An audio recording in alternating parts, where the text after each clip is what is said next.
Okay, we are briefly back to Mishlei 12:25 before taking a month break for all the upcoming holidays. So this one is I mentioned this in the chat, but this one is a little bit more. I mean, I know in general all of Mishlei is very in line with Stoicism. This one is even more so. So far we've got a shall have it majority right now. Okay, all right. Mishlei 12:25. Da'aga v'lev ish yashchena v'davar tov yisamchena. This is one of the few pesukim that actually rhymes. Okay, makes you wonder why, if he is bothering to rhyme some of them, like a handful of them, why doesn't he do it more? But whatever. No way to answer that question. Okay. Anyone want to try translating? Not the easiest to translate, but if anyone wants to try. Is daga a worry Yes, worry, levish, in the heart of a man or in the mind? man. Yep. Yeah. Heart. It'll say heart or mind. I like that. All right. Yashchena is from the shorish of shin chet he, which is the same root as to bow down. It doesn't really mean bow down here. Actually, so Mitzudas Tion, we'll just rely on him. He says Yashchena miloshin shchia v'hashpala. It means like bowing down and lowering. Kamo shachu ra'im, like it says that the wicked are lowered. Okay, so how would you translate the verb yashchena? And if you are in doubt about your answer, then you might be in good company because there are several ways to do this. Like it will lower it? Yeah. Okay. So I'm gonna just go ahead and say should instead of will because we're assuming it's gonna tell him what he should be doing. Should lower it. Okay. V'davar tov yisamachena. And most mafarshim say that you should add the bet from believe to davar tov to uvid davar tov. So let's go with that. So and uvid davar tov yisamachena. And in like a good manner, it will happy it. It will like yeah. Okay. Happy it is actually the most literal translation. So and davar is not going to be I don't know if davar, I mean davar can mean matter, but davar tov, let's just use the most generic translation possible. And with I'm going to put the with in parentheses, and with a good thing, he should happify it. Okay, make it happy. All right. Yeah, so it's Yisamchena's thing is yes. I think it's Yisameach Osa. I don't know exactly know the grammar. Okay, so Metzudas Tion said. Oh, hold on, just 1 second. I forgot to save this file in a different thingy. Hold on.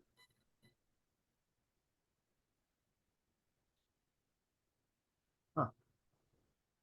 Uh-oh. Why is it freaking out? Analysis notes. Okay. Oops. That's a typo. Okay, whatever. Okay. Anyway, yeah. Okay. So Sadigon says pretty much what we the way we translated it. Okay. Sadigon says hadaga belev ha'adam. So the worry that is in the heart of the man, tanmi chehu. Okay. So I think actually, sorry, I take it back. He's not saying it. So if nun mem ches chaf is to lower, like namuch. So what anyone catch what he's doing? Tan michehu. Notice what he's doing with the genders. I think. Hopefully someone knows grammar. Yeah. The worry lowers him. Yes. Okay. So the worry that is in the heart of man lowers him. And just to explain what I mean by that, so daga is feminine, man is masculine. So yashchena would seem to mean yashchena means he will lower it. But Sadigon flips it and says instead of a yud, he has a tav. It feminine will lower him and masculine. Okay, so the worry that is in the heart of man lowers him. V'hadavar hatov yasamachehu. And the good thing, Yasamachehu, makes him happy. Okay, so that is quite different. I don't know why I said it was the same.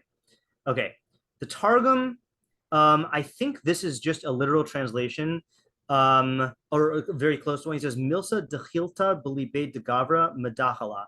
So which means a I guess fear-inducing thing, because dakhala means or dechila means fear. Belibe de gavra, in the heart of man, medachala, lowers.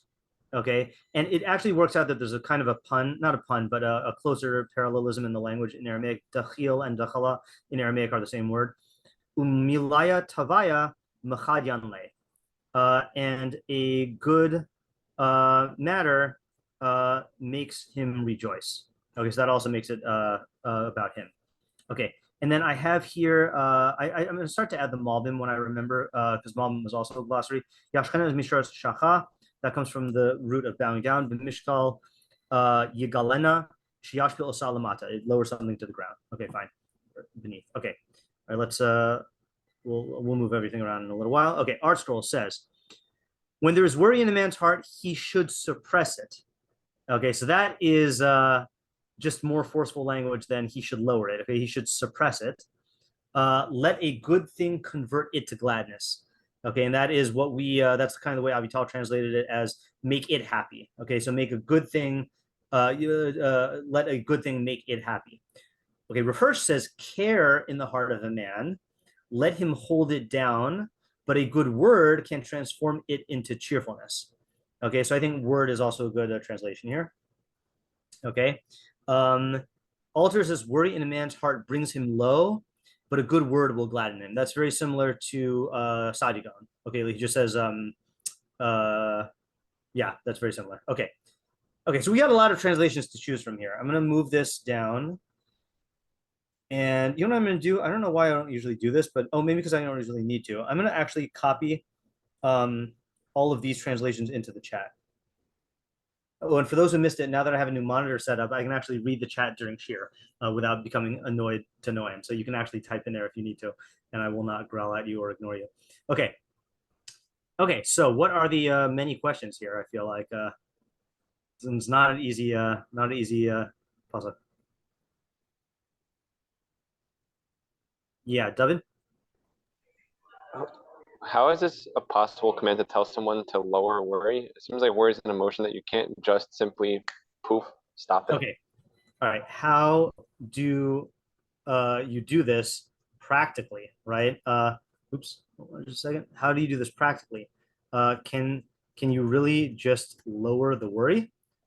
Right? There's a very long, I'll try to send it in the chat. It's actually, it might not be worth your time. I'll try to send it in the WhatsApp group. It might not be worth your time to watch because it's an extremely long Mad TV skit where this person goes to a psychologist and like he makes this, you know, the patient says like, you know, I heard that you have like this amazing method that like, you know, can help you deal with your anxieties, help people deal with their anxieties. And he says, yes. And so she says, you know, and it's true that you'll have a session for just $15. And he says, yes, yes. So like he builds it up and talks about how like she needs to really like focus on the method and like implement it really correctly.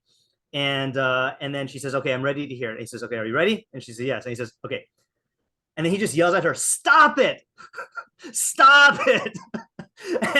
and they just take this joke and they just do it a bunch of times. That the whole methodology of the therapy is he just tells them to stop feeling what they're feeling, you know.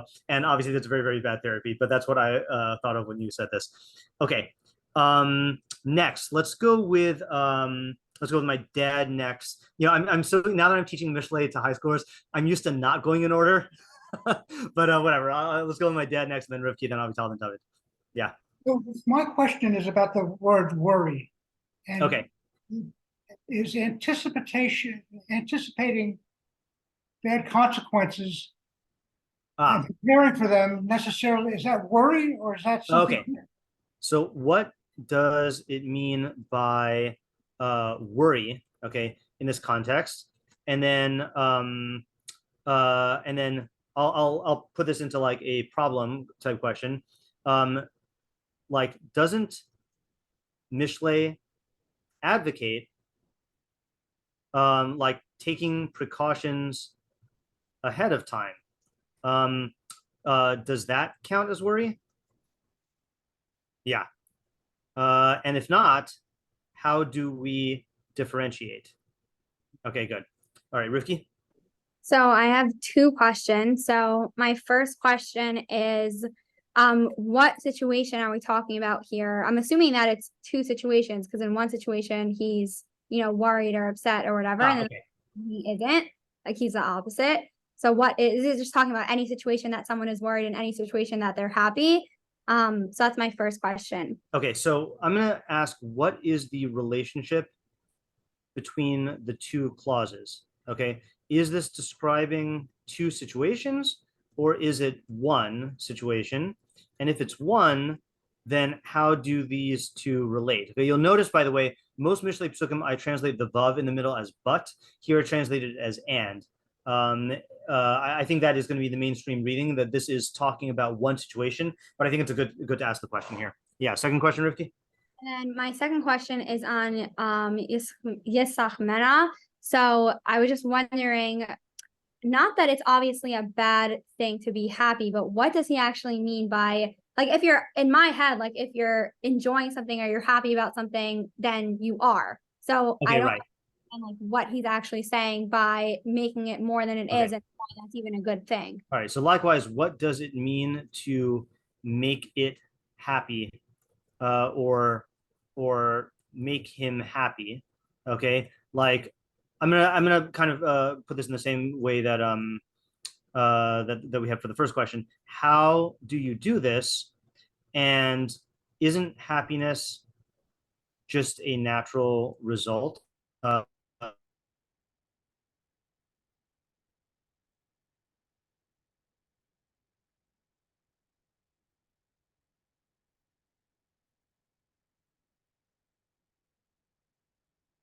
Question.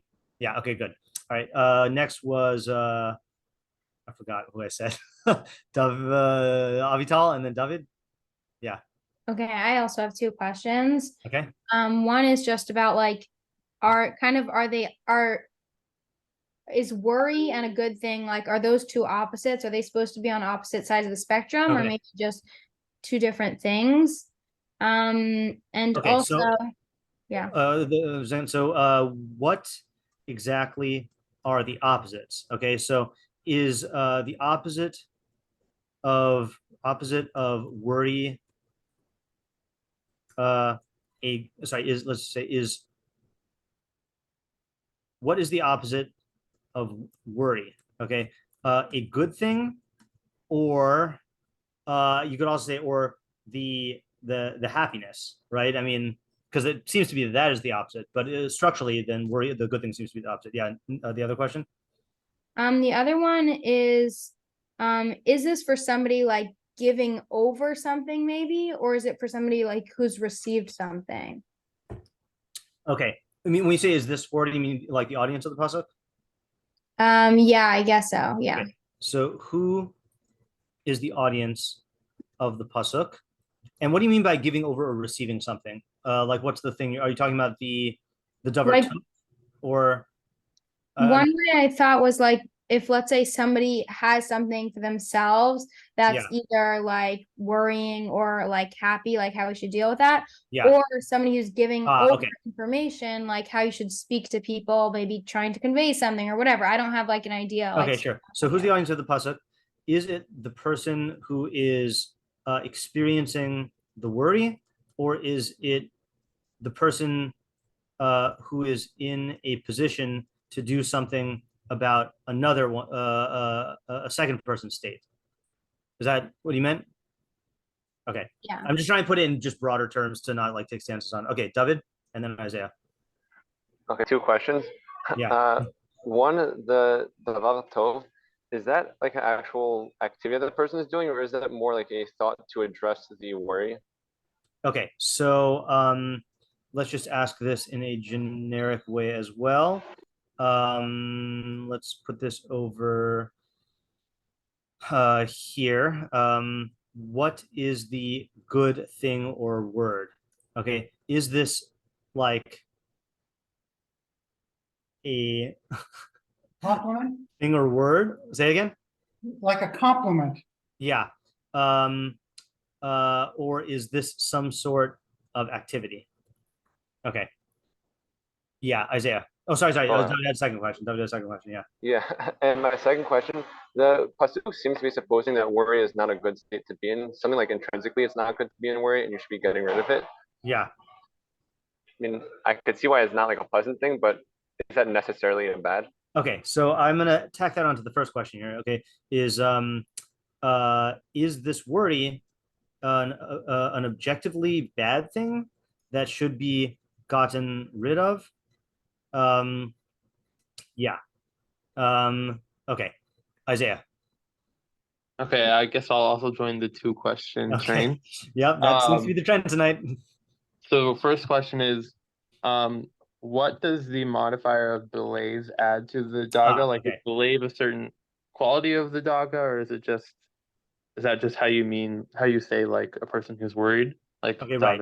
Okay, so does this qualify the type of worry we're talking about, or is this just the normal way you talk about worry in relation to a person?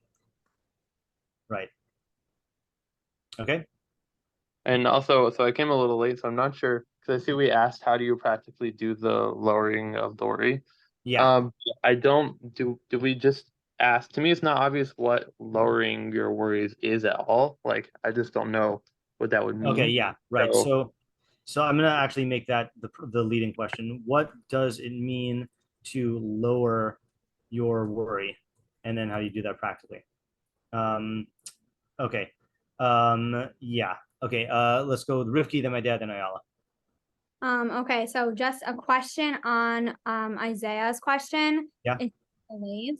So are we not superimposing that onto the second half? You mean putting the word in the heart into the second half? Okay, yeah, that's a good question. I will add that to, where did I put it? Oh yeah. Should in the heart also be in the second half of the pasuk? And yeah, like more of like a meta question, like not necessarily to enhance the understanding. Is Shlomo assuming, because I know that we always say that according to our approach that Mishlei is really for like the more general public. So is he assuming that this, because to me, this almost seems like a level, maybe it's just me and like my own, psyche, but it does seem like a relatively high level. So is he assuming that it's a relatively high level? Okay, so I will tack that onto here, which is like what type of person is capable of doing this? Everyone or someone on a high level? Okay. Yes, next. My dad. So going back to the worry in point 2 up there, I may be saying the same thing. When we're talking about this kind of worry, are we talking about obsessing?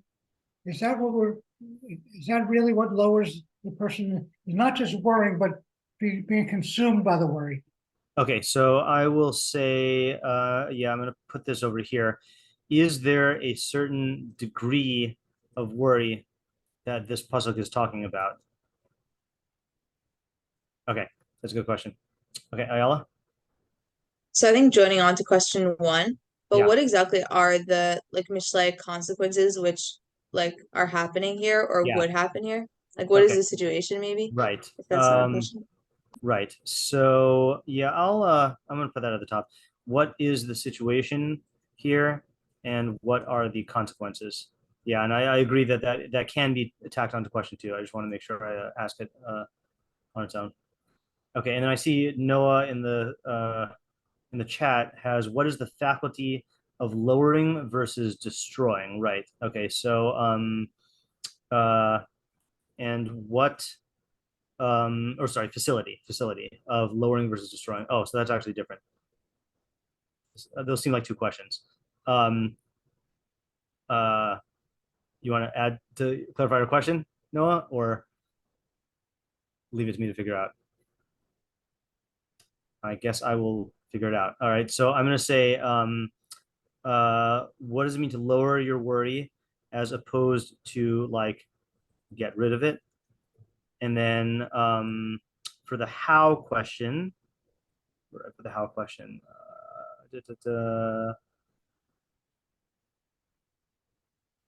oh yeah, how do I do this practically? Right.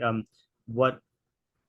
Yeah, I have no idea what is the facility of lowering, so I'm not. You can feel free to elaborate on that. I can't figure it out. Okay, Isaiah. What was my question? 1 second. Okay, no, just yeah. Why do we want lowered worry rather than? Oh, okay, all right. So, yeah, okay. So that really is. Where should I put that one? I think here. Like this, you could categorize this under different questions, but I'd say like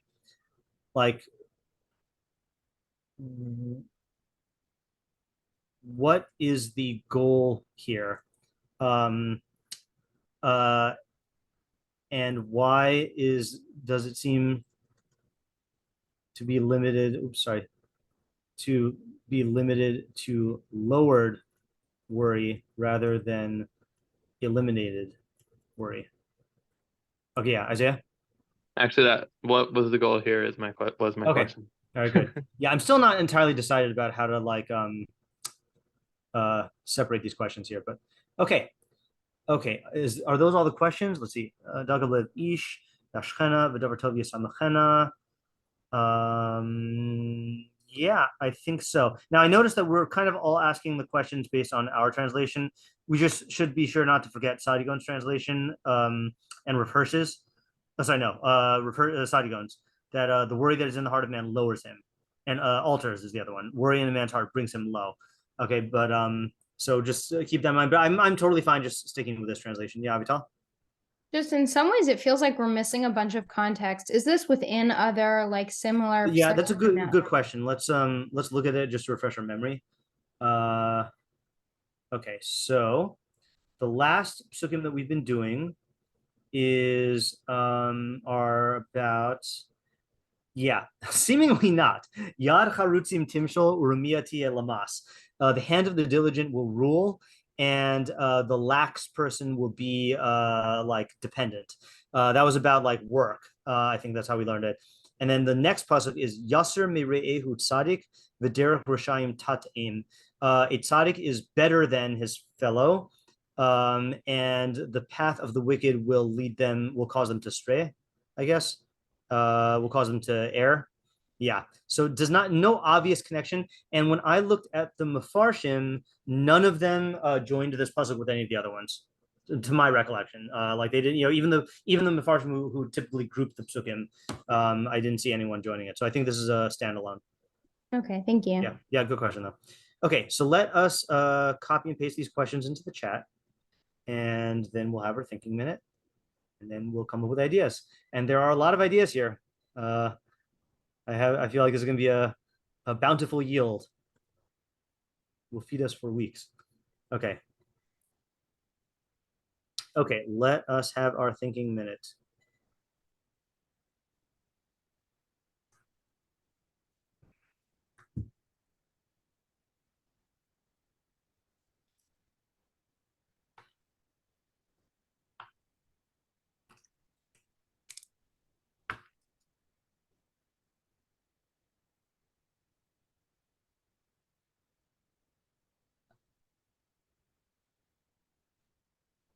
I'm going to go ahead and add articles when worry is in the heart of a man.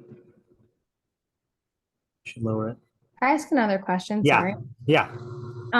Do you have to say that the he applies to the same person with the worry, and same thing for the second half of the pasuk, or can you say it's different subjects? I guess. I think you can say it's different people. Yeah. It's definitely simplest to say that this is all talking about one person, but I think you could say there's multiple people here.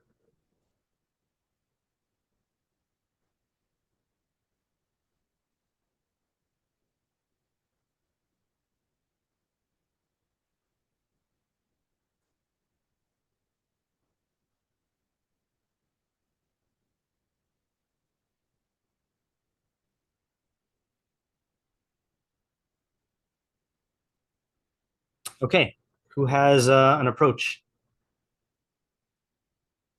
Yeah, Vital? Just like a small, I guess it's sort of, I don't know if it's half baked, whatever. I think it's a full idea, but I don't think whatever. Okay. When you add the bet ubidavar, like you were saying, a lot of them do. Yeah. It almost seems like when you have worry, you should try to lower it. And then on top of that, because bet could mean with, right? Right. Yeah. So, and with something good is how like you gladden it. So like almost a two-step process for like whether it's anxiety or hardship or whatever it is that you're going through. On the one hand, like you could try to actually lower the thing itself, whatever it is. Yeah. And then on top of that, you like lift it like past that point by whether it's good things that you come up with about that, or like, you know, looking at the pros of things or whatever it is that makes it better than just like being okay, I guess. Yeah. Okay. So first so two-step process for dealing with worry. First you lower it, and then you elevate it to happiness. Okay. And that's what we have to figure out. But this is, I think, to me, this is the simplest way to read it. And a lot of the Mepharshim take it that way. So I think that's a good start. Rivki, is your idea going to be following that structure, or is it a different structure of the idea? I think that I'm assuming that my idea, I think she like has like the bones of it, but I do think. All right. So we'll you can say your piece now. Yeah. Just tell me to stop, obviously. Okay.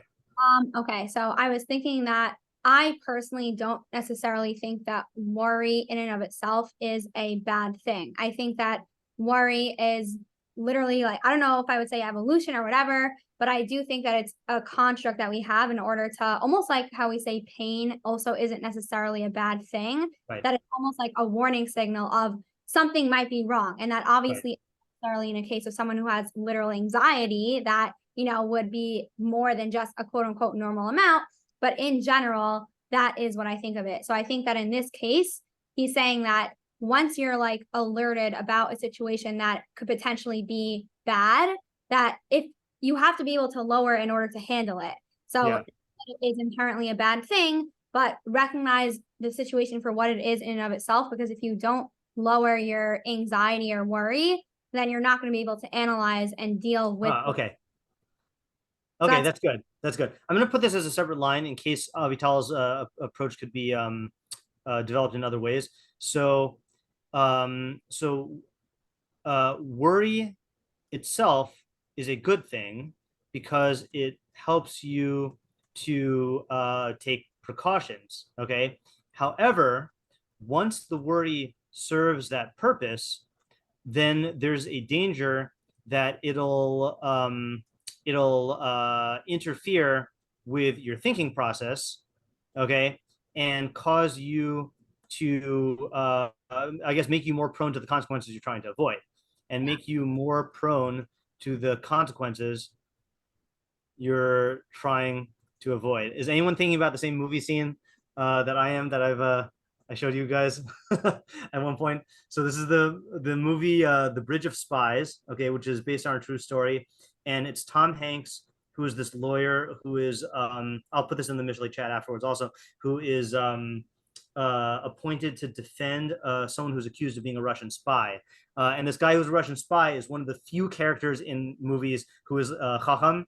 And so the line that occurs 3 times through the movie is, I think the first time it occurs is when Tom Hanks is explaining to this guy like how high the stakes are, and like how this could be a horrible outcome for him. And the guy's just like nodding. And then Tom Hanks says, "You don't seem worried." And he says, "Would it help?" You know, and then same thing when they're in the courtroom, then he says, you know, you don't seem worried. Would it help? And I think that's Rivki's point here, is that like worrying helps to get you to start thinking and preparing and acting. But once it served that purpose, and it just distracts you, you know. And you'll find this with another example of this is again, another movie recommendation. I guess I'm going to say this because we're doing this shiur on 9/11.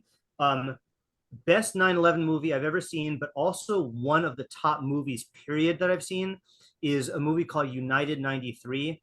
not to be confused with Flight 93, because those are two movies about the same subject that were released the same year. United 93 is about the flight that was that the passengers took over and then crashed it, and it is designed to be the most a very realistic, putting you there on that day. And they even use a lot of the actual people who are in air traffic control as actors to do this.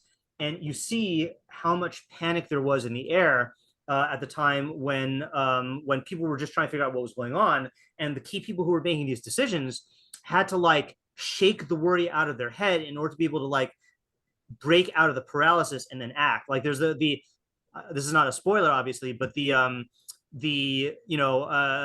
factually speaking, when it was just the first plane that it hit, there were still a lot of people who thought that it was just some freak accident.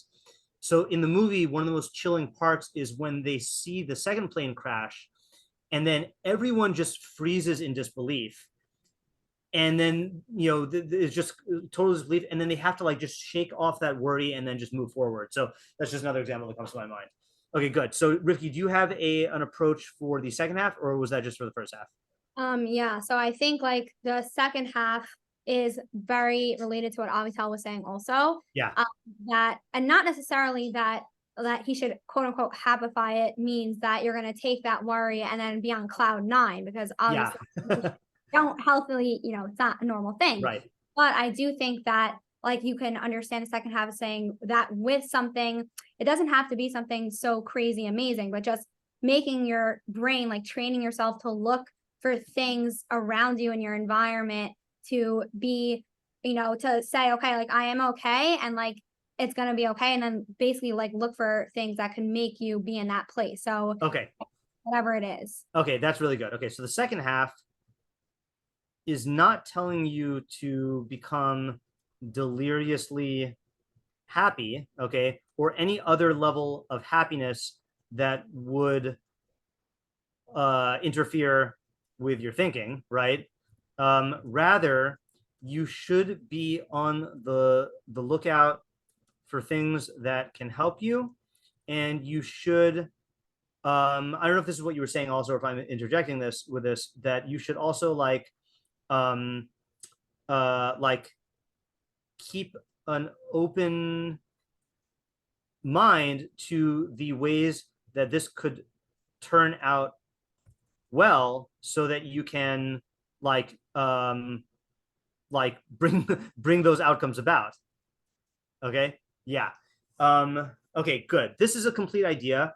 Before I call on, so Isaiah, if yours is very similar to this, then you can go ahead and say it now. But if it's a different idea, then I want to look at some Mefarshim while we have this idea live. Okay. You're so quiet. I can't hear you. I don't know what's going on with your audio. Ayala, why don't you say something while we're waiting for Isaiah to work out his audio? Okay, so just the idea of lowering worry as opposed to I don't know, pushing it out or something like that. Yeah. I just thought of kind of, I think, a cognitive science idea that what's relevant in our head is kind of what we feel and what we think. And it doesn't mean ignoring this fact or anything like that, but it's just kind of putting it in a different context and making it not cloud the entire view, but making it a little bit less relevant so you can kind of see other things too. It's a data point, right? It is not defining quality. That's a good way to say it. I like that. Okay, Isaiah, did you work out your audio? I think so. Oh yeah, I can hear you now. Okay, great. I think my idea is different enough that if you want to do other stuff first. Yeah, right, sure. So let's look at some Mefarshim. Anyone else have anything to add to Rifki's idea? I think it's a really good approach. Okay. All right, so let's look at some Mefarshim here. And I can't remember, a lot of them, as you can imagine, a lot of the Mefarshim are somewhat similar. So I can't remember if there are nuances in what I'm about to read. So let's start with the Metzudas David like we usually do. So he says, Kishaba da'aga b'leiv ish. So when worry comes into the heart of a man, Yima'it v'yashpil osa mikmos shihi. He should diminish it and lower it from what it is. That kind of sounds like what Ayala was describing. I mean, he's not saying how, but it fits into what Ayala is saying. The davar tov, who im yachol la'atzor koach lismoach od es hadaga v'lachshov ki latova ba masheba.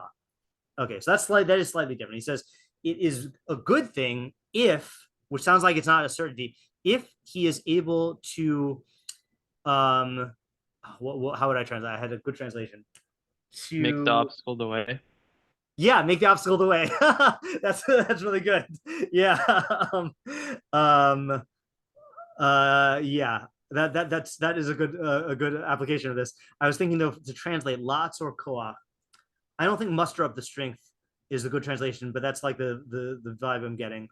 Lismoach od esadaga, to make that worry happy. V'lachshov, by thinking ki latova ba mashaba, by thinking that what came for good. Okay, so I want to give this is somewhat dovetailing with Rivki's idea. This is overlapping. I'm just now remembering when Rabbi Moskowitz and I did this one. Then I was reminded of, oh, you know what, actually, hold on. Let me see if I can find this. Okay, so for those who don't know, oops, sorry, hold on just a second here. My computer's slowing down. Hold on. Computer's so slow. Okay, you know what I'm gonna do? Hold on just a second. I'm gonna stop sharing the screen for 1 second. I feel like that might make it better. Oh man, my computer is just very slow now. Okay, stop sharing the screen. Okay, for those who don't know, Doug Taylor is a guy who is not Jewish, who was affiliated with our yeshiva for a very long time as a Ben Noach, and he wrote a collection of newspaper articles in the 90s with Rabbi Moskowitz. Rabbi Moskowitz and Doug worked out the ideas, and then and then Doug wrote them out. And it's called Getting It Straight, Practical Ideas for a Life of Clarity. And the idea was to basically take Mishlaic thinking and then distill it into these little parable type stories, and then publish it for as wide of an audience as possible. So I want to read to you one of them. Let me just find it first. Oh man, I forgot this is not a searchable one. I think it was Good and Evil.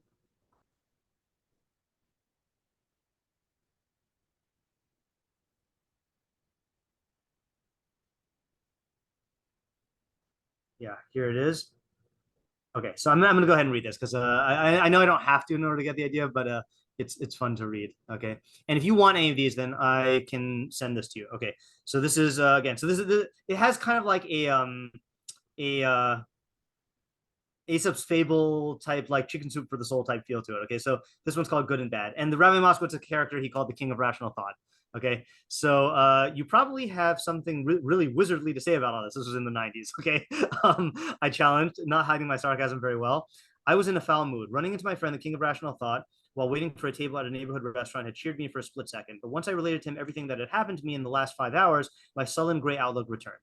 It started when the kitchen sink backed up before I had gotten dressed for work. Resorting to a plumber's helper, I inadvertently popped the drain fitting below the sink, causing a cascade of water to run down the inside of the wall. I finished cleaning up that mess, only to discover that my hot water tank had broken, turning a corner of my basement into a lake. Later that morning, one of my biggest clients postponed a large project, but the capper was the call from the IRS about a possible audit. When I finished the story, the King of Rational Thought asked me the strangest question. "You haven't died yet, have you?" I stared at him. He'd either tuned out of my tale of woe or he'd flipped. The latter seemed more likely. "Huh?" I said. "What? You're still alive, right?" "Seems like it." "Why?" This was not improving my mood. I wanted sympathy and I wasn't getting it. "Have you considered the fact that you can't call these events good or bad until you're dead?" "Well, now that seems brilliant," I said irritably. "It's kind of hard to call it once you're dead." "True," said my friend, "but here's the point. You can't know whether something is good or bad until your life is over. Look, I'll give you an example. Now here's the famous parable of the farmer. Once there was a farmer who had a horse he used to plow his field. One day the horse ran away. The townspeople came around and said, 'Oh, that's too bad. What terrible misfortune.'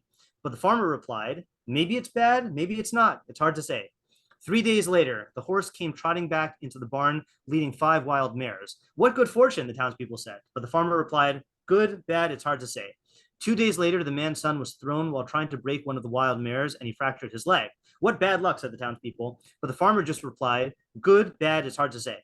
A week later, the army came through the town, conscripting all the young men to go off to war. But they left the farmer's son because his leg was broken. The king of rational thought looked at me squarely in the eye. Good, bad, it's hard to say, he said. I didn't know how to reply. Do you ever play pinochle, he asked. Pinochle, my head spun as I tried to shift gears, which again, the whole thing with this is if you've ever talked with Ryan Moskowitz, Doug captured the feeling of what it's like to talk with Ryan Moskowitz. So getting these curveball questions would sometimes happen. So Pinochle, yes, I said, not having the foggiest idea where this was going. Have you ever been dealt a hand that looked lousy, but you ended up winning? Yes, a faint glow appeared at the end of the tunnel. Have you ever been dealt a hand that looked great, but you ended up losing? Yes, the light in the tunnel got brighter. Now, do you understand what I mean? You can't tell whether a situation is good or bad until the hand has been completely played. In life, he concluded, that means when your life is over. By the way, he asked, do you also know that once the pinochle cards are dealt, it's a complete waste of time, energy, and emotion to wish they were different? That's also related to Rifki's point. My friend's guests arrived just as the maitre d' appeared to take us to our respective tables, and we parted. Once seated, I stared out at the ferry, reviewing the ideas I just heard. He was right. There didn't seem to be much point in ruining my whole day over events that were outside of my control. As the sun broke through my emotional storm clouds, I decided to encourage myself even further. I skipped lunch and ordered dessert. Okay, that's the end of the story. Yeah, okay. So the reason why I wanted to read this was for the farmer story, okay? The good, bad is hard to say. And I'm going to ask, no worries if you don't remember this, but Ayala and Naomi, do you remember the last time you heard me tell this story? Or the first time you heard me tell this story? You remember when it was? I know the exact date. So it was the date that shall have it closed. It was the day that we found out that shall have it closed and that we were back in school. And I remember telling you guys this story and saying, I don't expect anyone right now to feel that it is that this is like a good thing, but you know, we really can't say where this is going to end up. And I will tell you that if it weren't for Shall Have It closing, we would not be here right now learning Mishlei for 3 years, right? That is just not true, you know. And Ariel would not have been learning Mishlei, you know, and you know, I forgot who started learning Mishlei when, but you know, so I think that is a good you know, good thing to keep in mind as an example for some of us. But the other reason I wanted to bring this up is because I think let's just go a little bit more into the two steps. Okay, Rivki framed the first step as taking the worry and then like setting it aside, or like Ayala put it, you know, reducing it to a data point and not letting it cloud your whole thinking. I think the method of the farmer story is a good method of doing that, which is instead of panicking and labeling this thing as bad, you acknowledge that you just don't have enough facts to say whether it's good or bad in the long run. Okay. And that is something that is an honest opinion. Okay. It's an honest opinion. It's an honest assessment to say, I just don't know enough to say whether this is good or bad in the long run. Okay. But what the Metzudas David said is he said you should go one step further and say, V'lachshov ki latova mashaba, that you should think that this came for the good. And that is our story in Judaism of Gamzu Latova, or at least the way that it's usually applied, where it looks like a bunch of bad stuff happened to Nachum Ish Gamzu, and then it ended up like really working out for his benefit. So I think there's a so that is doing what Rifki said as well, which is if your mind is clouded by all the bad, you're not going to be able to see opportunities for the good. But if you realize, okay, I can't tell objectively whether this is good or bad, even though it looks bad right now, and you are able to clear the slate and have it be neutral, then you can get into a position where you can start looking for ways to make this good, or you can start trying to see the silver lining, or you can start having an optimistic outlook. But I think the mistake is people try to skip to step 2 and they try to make things good or have an optimistic outlook before they've properly dealt with their negative emotions. And then they're just going to have an internal conflict. They're just going to be fighting with themselves about that. I think you have to, I think the viewing things as good will work to the extent that you've diminished the worry. Yeah, Avital? Just on that point, I remember you in school telling us, like, if something hard happened in the morning, don't label it as like, I'm having a bad day, because like yeah. it totally, you know, edits your day to be like through these goggles that everything today's a bad day, so everything's bad Right. about it. But instead, like shaping it as like either it's a hard experience that I've had, or like Right. acknowledging that was difficult or felt bad, and Right. then like being able to move on and change things for the rest of the day. Okay, great application. Yeah, and I think the move that I still like using is like if you had a bad, if something bad happened to you, at 10 a.m., instead of saying it's a bad day, you can say I'm having a bad morning, right? And that's like diminishing it. Or you can say I'm having a bad hour, or you can say I'm having a bad moment, but like just not letting it cloud your entire way of thinking. Yeah, Rifki? Yeah, I was just gonna say, I literally was party sign. Yeah. Because I was gonna say the same exact thing. And Yeah. I still use and I say that to like people that, not in an unsympathetic way, but it does really help. And I literally still think about that now. Yeah, good. And this is one of these things where the more you practice it, then the better it works. Yeah. Okay. I want to do one more of the Mefarshim before we go into other people's ideas. I believe it was the Meiri. Okay, yeah. So, no, Meiri's a completely different idea. Okay, yeah, you know what? For now, yeah. Okay, we'll save the Meiri for later. Okay, all right. So, anyone else have anything to say on this approach? Okay, so now let's go to Isaiah. Okay, I think my approach isn't that different, especially in the first half, but I'm not learning it as like a progression. Okay. So I think that for the first half, so I would kind of agree with the gist of what people are saying, that like when you have a worry in your mind, I think the right way to relate to it is as a worry, as an emotion, and like you have to be able to. It's like the pasuk is telling you to sort of step out from like the experience of that worry and recognize it as a worry, so that and by doing that, it sort of becomes lowered. It becomes less powerful of an emotion. But for the second half, this is actually something that I heard Tara Brach talk about. So I thought it reminded me of that. So she talked about something she called like installing a positive experience or something like that. Which is like when something good is happening, not related to the worry scenario, but like anything good that's happening, just like taking a few moments to appreciate the good and like let yourself feel the good thing that is happening, because I think that allows you to sort of like, she says, like access those good feelings in the future.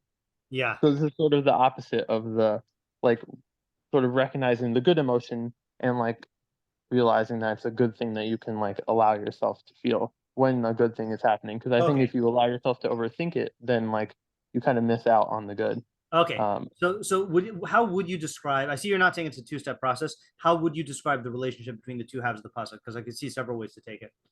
I think it's recognizing the both of them are recognizing emotions and allowing like putting them in their true place of like, yeah. Okay, so this pasuk is giving us advice about what to do with negative and positive emotions. Okay, when a negative emotion comes your way,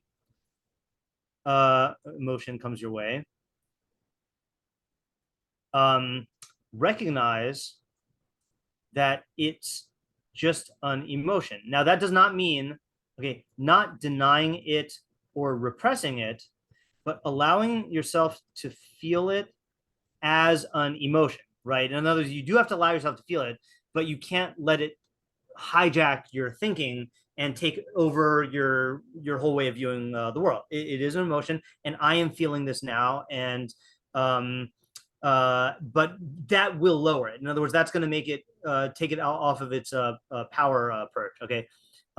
Likewise, when something good happens, you should savor it, okay, and experience it consciously, because this will enable you to do so.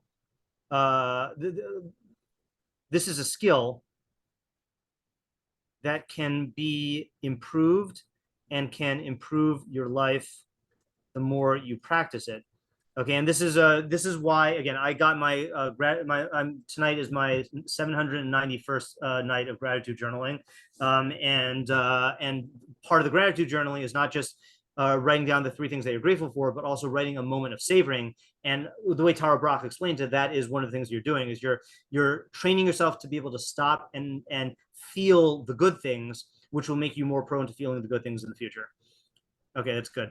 I want to read something which I knew I was going to use in the shiur, but I wasn't sure who I was going to deploy it with. So I think it works for Isaiah. So Epictetus has in the Discourses says, in the first place, do not allow yourself to be carried away by the intensity of your impression. Okay, impression is the phrase that Epictetus uses for like the cognitive effect that your emotion has on you. Like when your emotion makes, leads you to think something.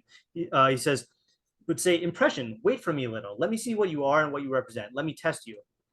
Then afterwards, do not allow it to be drawn, to draw you on by picturing what may come next. For if you do, it will lead wherever it pleases. It will lead you wherever it pleases, but rather you should introduce some fair and noble impression to replace it and banish this base and sordid one. Okay, that last one almost turns into an explanation of the pasuk on its own, which I'm going to join with the Meiri later on. But this first part is the part that I thought is a description of what Isaiah is talking about, which is like, recognize, okay, this is a negative thought. I'm experiencing a negative thought, I'm experiencing a worry, I'm experiencing an anxiety, I'm experiencing like a future tripping, and it's an emotion and I'm feeling it, but it's not the be all and end all of everything. This is also why meditation is a good practice, especially the technique where you label the thoughts and feelings as they go through your head. And you just tell yourself, when you catch yourself worrying, you just say worrying, or you catch yourself like panicking or planning or obsessing, you just label it. And what that does is it helps you to give you a certain amount of distance from it. I think the Headspace meditation app uses the imagery of sitting on a overlooking a highway and watching the cars go by, and then suddenly you find yourself in the middle of the street and you got to like step back and just watch the cars, and the cars are your emotions and thoughts. It'll give you the ability to have that distance and not be consumed by them. Okay, good, Isaiah. I like that one. Okay, Ariel, you're next. Yeah, I think it might be similar to Isaiah's. I think definitely the second half. Yeah. But I kind of want to, maybe like make the case a little, tighter, where maybe he's talking about a situation where, let's say you did something wrong, or like something negative happened or whatever, and like the natural thing to do is just worry about it, right. Because like, I don't know, let's say, I don't know, like I did something that could potentially be harmful or whatever, you may feel guilty about it or whatever, and like that is, worrying is a normal natural response, right? And I think that there, like, to what I think Rifki was saying, worrying about the consequences of that is definitely important. You should have that, but at the same time, there is a balance in not having that extreme worry. And I think that lowering it could just mean that not like lowering the quality of the worry, but maybe kind of just like analyzing the situation and see how you can improve on this action that you've done for the future, meaning which will lower the worry not just for this case but for future events also, because you're changing your behavior in a way. Okay, so you're saying that the lowering it comes from like framing it in a practical analysis way of like a debriefing, like damage, not damage control, but like saying, okay, let's assess this and see like what exactly went wrong. And then because I think in every first case that's not normal to you, like there will be worry. I mean, right. That's just normal because we're not used to it, and because we're humans. It's like like it's not common. Like there is a natural worry, but the more you're engaged with it and you analyze the situation, you review it, like future similar cases to these, like the worry will either lessen or won't even exist anymore. Like, I don't know, like for me, like giving Dvar Torah is a YVT, like I work like I get butterflies every time I get up there, but like the more you do it, it just lessens and lessens, and Okay, so just a second, I'll read this in a second. In this process, will diminish the worry. Okay, so I wrote, worrying about the fact that you made a mistake is a natural and healthy thing, but instead of stewing in it, analyze the mistake with an eye towards improving for the future, and engaging in this process will diminish the worry. Yeah. Yeah.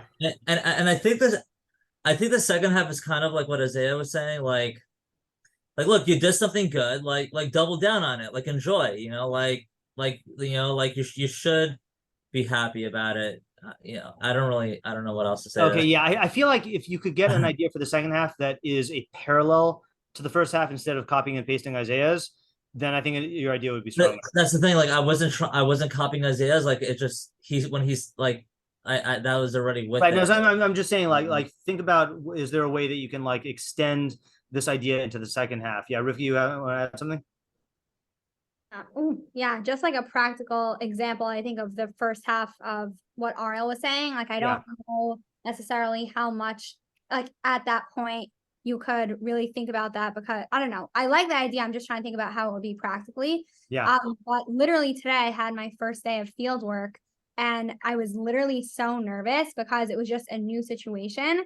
And that's why also like I would feel like my brain was like prepared to like think about a project like this. Yeah. Very realistic thing that like when you're put in a situation that you're very unsure about, I think it's just a very natural reaction. Yeah. Yep. Good example. Okay, so Ariel, if you think of something to develop the second half, then you can let us know. Okay, next. I think my dad was next. Okay. So, to me, the connection between the first and second half is don't maximize the bad nor minimize the good. Okay. The bad, the worry can be adaptive.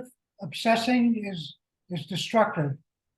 In terms of the second half, I had a rather annoying response to someone paying me a compliment on those rare occasions when that happened. I'd be doing some difficult procedure in the operating room, and the nurse would say, "Oh, you did that very well." And my favorite comment was, "Even a blind squirrel occasionally finds an acorn." Right. Yeah. And so, and I've learned that if someone offers a kind word to me, then the best thing for me to say is thank you for the kind word, not the self-effacing comment. Okay, so the first sentence you said was really good. Can you just repeat it? You said don't maximize the bad or minimize the good. Don't maximize the bad or minimize the good. Okay, and you're saying that and what is the reason for that you're suggesting? Like why not? Never thought of that. Okay, yeah, I mean I think it's a good. I mean, you're avoiding adverse consequences on both ends of that. Okay, right. In other words, each one of these mistakes will bring a consequence of misery. Okay, right. Yeah. Okay, so that's good. There's the Meiri's approach takes that formula but takes it in a different direction. So I'm going to hold off on that for now until after we hear Avital and then Ariel. Yeah, Avital, go ahead. Okay, this was kind of an idea. I feel like because I just started teaching that, like now my mind like thinks. Oh, I totally forgot you're teaching. Yeah. Yeah. And like when I see a lot of the kids for certain things, they really are worried, like whether it's about that they're not getting all the notes down, or like they don't have the idea completely, or like there's all this panic just surrounding like what's gonna like happen next. And I think just here, like almost advice to being a teacher, but not really, like whoever you speak to, everybody has worries and things that you really could make a difference, like depending on what you say, and specifically to talk about exactly how you're going to find davar tov. I like didn't think so far into it. I want to think about it more, but that like it's real advice that people are worried, and we as people can make a difference in what we say about that. Okay, so this is directed at someone who's in a position to calm the worries of others, and convert those worries into gladness, right? This is talking about for other people, and the point of the pasuk. So we're gonna leave this at how, just as a question. Okay, the point of the pasuk is to remind us of how much power we have to shape other people's emotional states for the better through our words and actions. And it almost seems like responsibility, like right. That, yeah. Yeah, a tzaddik would view this as a responsibility, right? I think I don't know if a chacham would. A chacham might only if he sees a benefit from it, but a tzaddik definitely would. Yeah. Okay, I think that is a promising approach that that could also be developed. And truthfully, a lot of these methods you can actually help someone else to employ. Like there are definitely times when I have been confronted with a student who is freaking out about something, and then all you have to do is, like, let's say it's something that they feel like they have to do, and all you have to do is just like break it down and be like, okay, well, so you're saying you have to do this, right? Okay, and then this, and then this, and like, is either of those things really bad? No, somehow they just got themselves all worked up into a whole thing, or yeah, there's many ways you can use the same strategies that apply to yourself, but for directing other people who don't have the tools themselves, like in a situation of teaching, yeah. Okay, yeah, and sometimes I think people view it more as like a frustration, like, why are they so frustrated about this? Like, it's not that big a deal, but like, no, instead of that, like, oh, it's my responsibility. This person seems stressed, to be like, take that down a notch, and this is how we're going to make it positive. Right. Yeah, and I think that the I don't know, flip side, if that's the right word to use here, but like, I think if you don't have this idea, you could also be contributing to the stress that the person's feeling without even realizing it, because you view their stress and their worry as something that just stems from them. You don't view it as something that is subject to being influenced by people, so you won't sense if you're influencing it. That could be bad. Yeah. Okay. Good. I like that. Ariel? All right. I think maybe for the second half of the pasuk, yeah, maybe you could say that, like, like in the case of like giving the Dvar Torah, right? Yeah. Like the good that he did was that Dvar Torah. Like that was the ultimate good, right? At the end of the day, like the feeling that you get out of that's a very happy feeling. Right. Right. So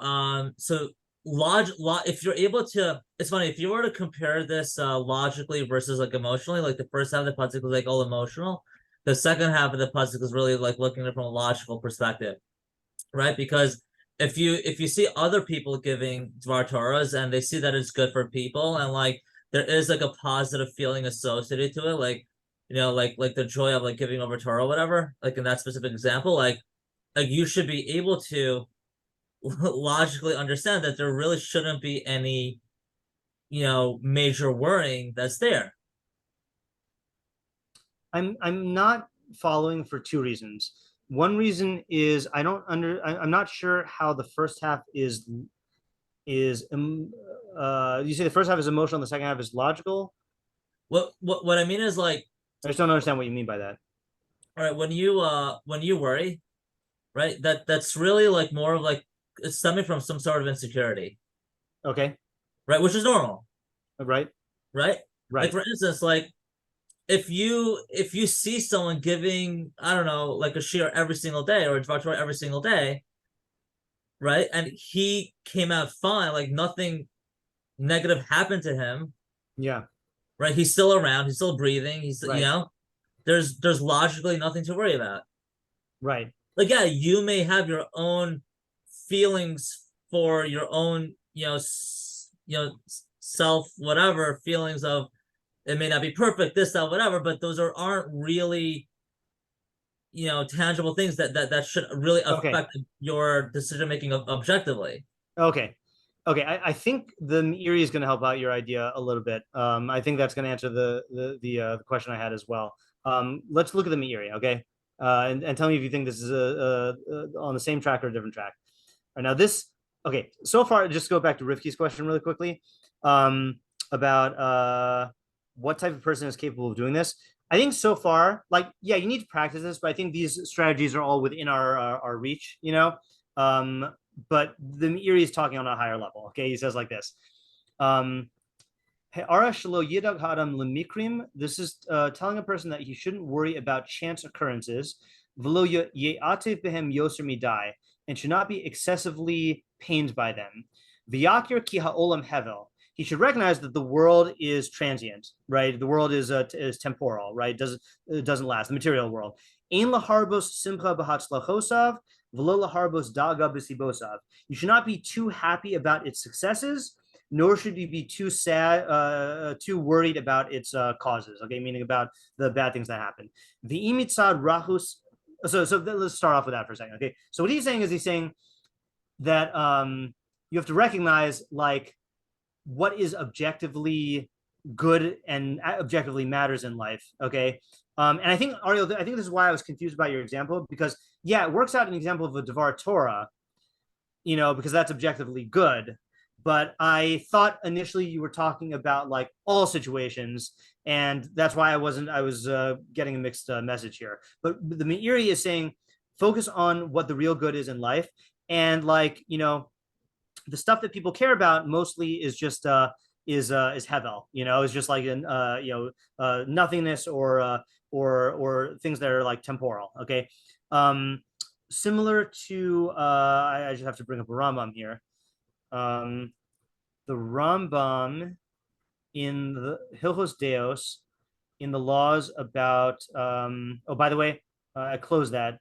Alator is having their annual it didn't come up again. Alator is having their annual donation. Oh, here we go. Donation campaign. Okay. If you use Alatora, you should donate. Okay. They can use the money, and it is I know of no better how would I say it, internet text library service to donate to than Alatora. So that's my it has my vote. Okay, and I did donate a rate this morning yesterday. Okay, Deos. He's talking about revenge. Okay, and he says it's usher to take revenge. It's usher to bear a grudge. And then he says, what should you do? He says, hold on. Is it here? Yeah. He says, Hanokim eschavera over belosase. Someone who takes revenge against his fellow violates a biblical prohibition. Shneimar lo tikom, as it says, don't take revenge. Even though you don't get whiplashes, oh, that's interesting. I'm sorry, I forgot about this. The standard editions of the Rambam say dea ra'a, that it's a bad character trait. But this the critical edition says da'as rahi. It's a bad state of mind. Ad ma'od, very much so. Allah roy la'adam lihios ma'avir al kol divrei ha'olam. Rather, it's proper for a person to overlook all worldly matters. Shehakol etzel hamavinim, because from the perspective of those who understand, okay, meaning people who are on a high level of understanding, everything is divrei hevel v'havai, is just things that are transient and blown out of proportion. The enam kedai linkom aleim, they're not worth taking revenge for. Okay, so someone scratches your car, right? So there are people who get their car scratched and they fly off the handle, right? But if the people who are understanding recognize you're going to be dead and your car's going to be totaled. In fact, even before that, you're going to have to sell your car anyway. And so you're going around with a scratch on the car. It doesn't affect the function of the car. It doesn't affect anything real, So the Meiri is extending this not just to revenge. He's extending this to like all things that most things people worry about are just these temporal things, okay? And you shouldn't be worried about them. And same thing with the stuff that people are elated about, People rejoice when their sports team wins. Really? Like, that's something that is worth happiness, like most of the things people are happy about are not actually important. Okay, then he says, if due to your soft nature, and I don't know exactly what he means by soft nature. I don't know if he's talking about like sensitivity or what. If because of that, then the anxiety takes root in your heart, you should strive to diminish it. Meaning you should subdue it. Uvedavar tov, kolomar bidavar tov, with something good. What is the good thing? It is applying your mind to the ways of God and being involved in them. So, for lack of a better term, learning, but it's much broader than just learning, like focusing on objective reality and studying how the world works and aligning, getting your energy invested in that. Yisamchena, Ratzalomar, Yisamach Hadaga, that will happify the worry. Kolomar Yeshivena Lasimcha Behefer Inyana. It'll convert it into Simcha, which is the opposite of its nature. So, Kderech Lefanav Tarutz Da'ava, I think this is supposed to say Tadutz. Hafachta Mispidi Lamacholi, or your mourning changes into dancing. So that's a very high level, right? Where you can like realize that I'm just getting bent out of shape over something that's not really important, about something that's nothing, Similarly, the Ibn Kaspi has a similar interpretation. He says, Rabbi. So when worry occurs in a man's heart, he should strive to lower it and subdue it. So that part is like Rivki. Worry has no point at all. Only harm. And it's not befitting for a rational person. If you're worried about something that is temporal, that's insanity. Gam hadaga le'inyan ha'asid he bilti ruya. Worrying about something in the future is also not proper. Ki roy sheyivtach adam al Hashem yisale. It's proper for a person to trust in God. Okay, now obviously we're not going to go into the whole thing about what that means to trust in God. V'hine yesh derech bazeh lahavir hadaga v'hu shekasher yitin alibo davar tov yismach hadaga. So he's saying it's not a two-step process. He's saying a method of removing the daga is to place your mind on something good, yismach hadaga, and that will make the worry happy. Ratzalomar no se hadaga al derech amro lefanav tadutz da'ava. It'll carry the worry. I'm not sure what that means. O ye haratzon ba'amro kasher ye davar daga b'lev ish yisamach alev yikre b'simcha gam kein shitakni. Okay, this is a separate pirush. It's physiological. Yeah. Okay, so Ariel, going back to what you're saying, I know he's not saying what you're saying, but in your example, then you're saying that, yeah, there's all these personal insecurities, but what are you involved in? You're involved in saying a Devar Torah, and that's going to be objectively good. So like, just focus on the fact that you're not going to suffer any actual harm. Like what's the worst that can happen is people get bored, people laugh, people make fun of you. Those are not real harms. And the best that can happen is you could actually like teach Torah, and that's a good thing. Right. I mean, yeah, and the worst thing that can happen is if like, all right, you made a mistake in your idea, but like now you learned something new. Mm-hmm. Exactly. So, right. Like, and that's not even bad. That is a game. That's a net game. Right. Right. Yeah. And I think, yeah. All right. Okay, good. Ayala? Okay, I thought of a different way to see the worry, which I'm not exactly sure like how true or accurate it is. So yeah, maybe I'll try it. Sure. But I feel like the way I've like understood all the ways that we're talking about worry is mainly like a kind of worry that you can't really control. Right. That comes from like, I don't know, or like change or different things or whatever. But I was thinking about the type of thing where it's like kind of like a social worry or like an exciting, not exciting is not the right word, but like a type of worry that like people can invest their energies in and like can kind of like pull people in towards in like an emotionally like attractive way a little bit. Yeah. And I was thinking like I think that could be like a social thing or maybe individual too. But it's like something which like maybe like pulls in all your energy and like for that reason it's like appealing. And maybe to counteract that, like I think for that type of worry you kind of do have a choice originally of like whether or not you want to like exaggerate something. And maybe like the way to counteract that would be like drawing all your energies towards like a happy thing, towards like a positive thing, and that would be like Yisam Chanu. Okay, I think that reading fits in better with Sadigon's thing that the worry that is in the heart of a man lowers him. Like that's the type of thing that like that type of worry that you're describing will just draw in all your energy, right? And then sorry, say just remind me again, what was the Davar Tov? Kind of like anything good that you need like something good to pull your energies on, put your energies on, right, towards. Okay, so just I'm not saying that this is exactly what you're saying, but I want to try out the Malbim as our last of the Mefarshim, and then see if that either refines what you're saying or shows the difference, and then we could like clarify what you're saying. So he says like this. It's a little bit long because it's the Malbim. So all midos are hidden in the soul of man. I think he's going to be talking about the psyche here. Okay, when he says soul, I don't think he means like the intellectual soul or the eternal soul. To the point where your psyche will bring up any shiur. Now, shiur is an image. Okay, but think fantasies and fears. Okay, it'll bring up any image to the mind. You can bring this image up or you can lower it down. For example, you can stimulate yourself to have a good image or bad image from the midos. And then the psyche will bring it up and will reveal it, and it will bring it to the heart. And to make that shiur dominate the heart. Like the image of greatness, anava, or lowliness, hakina, v'ataiva, v'kdome, or jealousy, or desire, and other stuff.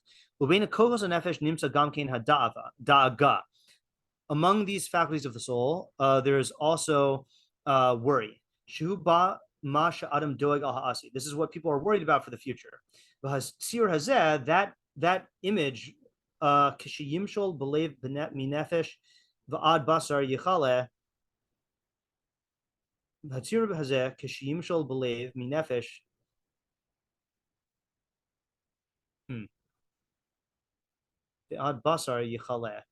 Shagam Ashir Vashalav Kishatimshol Hadaga Belibo Yidag al Haasid Pen Yecharev Beso Pen Yechala Ashro Pen Yamusu Banav Pen Yimshalu Oivav Alav Chadome.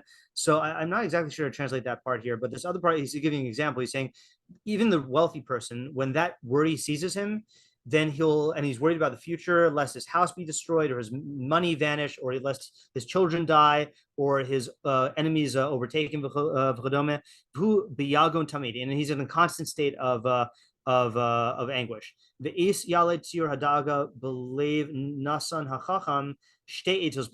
So the Shlomo gives you two pieces of advice for when this type of worry dominates you. To take that imagery and lower it and suppress it to the depths of your soul. And place it in darkness. And you can do this by distracting your mind with from thoughts like this and not being worried, like taking them out of your mind, not distracting, sorry, taking them out of your mind. 2, or you could also bring up good images that are contrary to that worry. Lamashal, for example, Yitzayir she'achariso tov, shebeso yamu nachon shu malei birkas Hashem. Picture your house standing firm and being filled with Hashem's blessing. Sheesh tikva la'achariso, and that there's hope towards the end. V'zeh daga b'leiv ish kisha'ala tzir hadaga v'yimshal b'leiv. When he says that there's a worry in a person's heart, when he brings to mind this worry and it dominates his heart, ha'ita, the advice, you either can lower it to the depths of your soul, or replace it with something happy. And by replacing it with a good image, then you're going to be happy.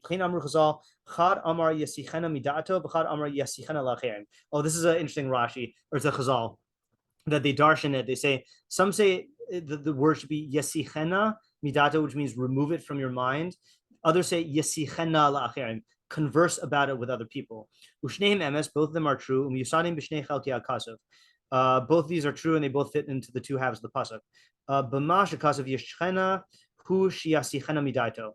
Yashchena is what Chazal mean when they say distract your thoughts from it. Remove it from your mind. And when it says with a good thing you should make it happy, that means you should discuss it with other people. Okay, this is not as related as I thought, so sorry about that. I actually feel like the last line somewhat is. Yeah, go ahead. How so? Like kind of saying that you have like an option of what to think about and right. what to make real to you. Yeah, that's what made me think about this. Yeah, go ahead. Yeah, and like you can either just put a thought out of your mind and like focus on something else. Sometimes, like if it's something where you have the choice to do that, like I feel like there are situations where you could get overly worried, right. And I think right, talking about it with someone else makes an idea more real and in your mind. So you should do that with the good things in order to direct your energy towards that. Right. Yeah. Okay. I think I think that's what I sensed here also, is that there's two things that are similar to your idea. One is the choice over what you invest your energies in. And also the fact that we're talking about some sort of thing that's like that the default is it's just an all-consuming thing that can take over you. I have an example of more of the mob than of your thing. And I've talked about this on the Stoic Jew podcast before, that when I am having insomnia issues, that's when my worries about the future or about my self-image come to my mind. And I know myself well enough that I can't trust my thoughts in the middle of the night when I'm having insomnia.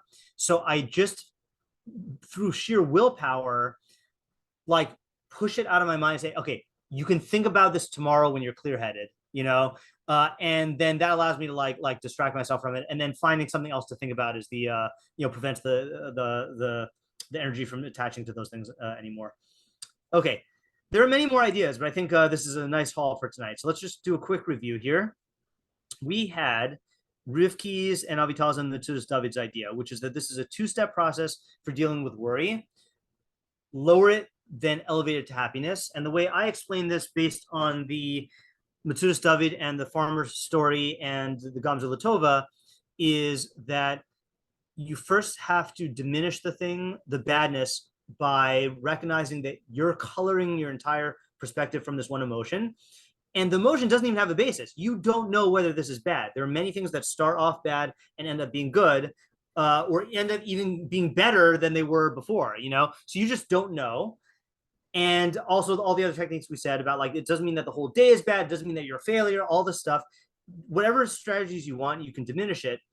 And then once you create the mental and emotional space, you can then find a way to look for the good in it, or look how you can turn it into the good. Or like Isaiah was quoting from Marcus Aurelius, make the obstacle into the way, find a way to use this to your advantage as a stepping stone.